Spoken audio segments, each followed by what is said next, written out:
In October, the truce came to an end and fighting resumed. By this time, all the Arab armies had been pretty much defeated, and the Israeli army was the dominant force.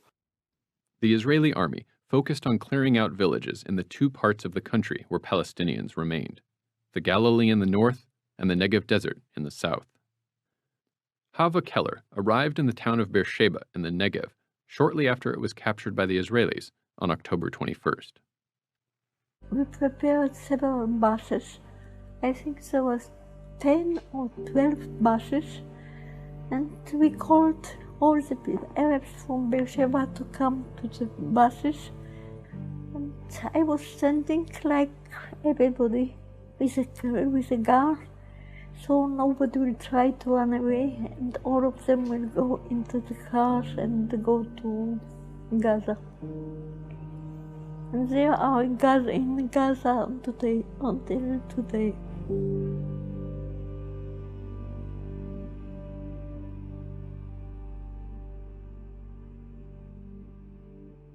Nobody had an idea that this is a complete expulsion.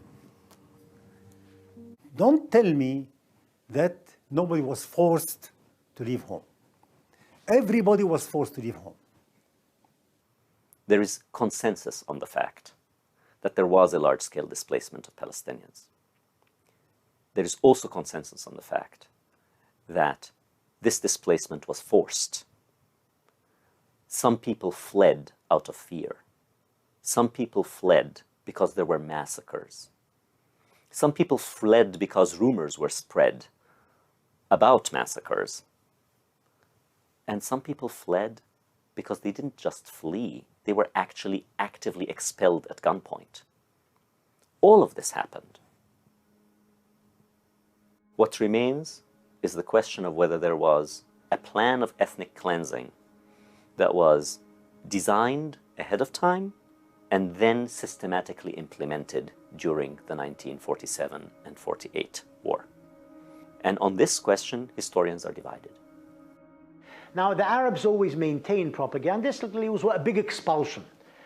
The fact is that most people simply fled the battle zones. In other words, the Jews attacked the militia bases, and during the attacks, or in fear of the attacks even before attacks occurred, Arabs began to flee. I don't know how much hangs on this. Either way, the tragedy is clear. What historians do know, and that there is no doubt about, is that the war through which Israel was born was a set of events that, with the same breath, were the destruction of Palestine and the displacement of at least 750,000 Palestinians. That is uncontrovertible. Refugees from the 1948 war and their descendants now number over 5 million. Many have spent their entire lives in the same refugee camps, in the Gaza Strip, the West Bank, Syria, Jordan, and Lebanon.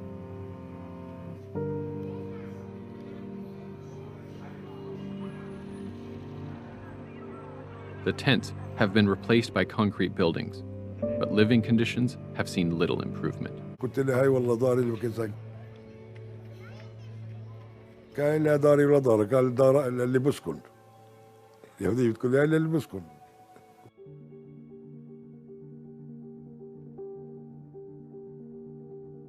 The Zionist movement was successful in establishing the State of Israel.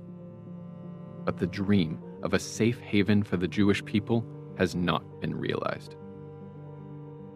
Since the end of the 1948 war, the Israeli-Palestinian conflict has only grown more complicated and intractable. And the hopes, fears, and grievances that drove the conflict in 1948 are still central to the conflict today.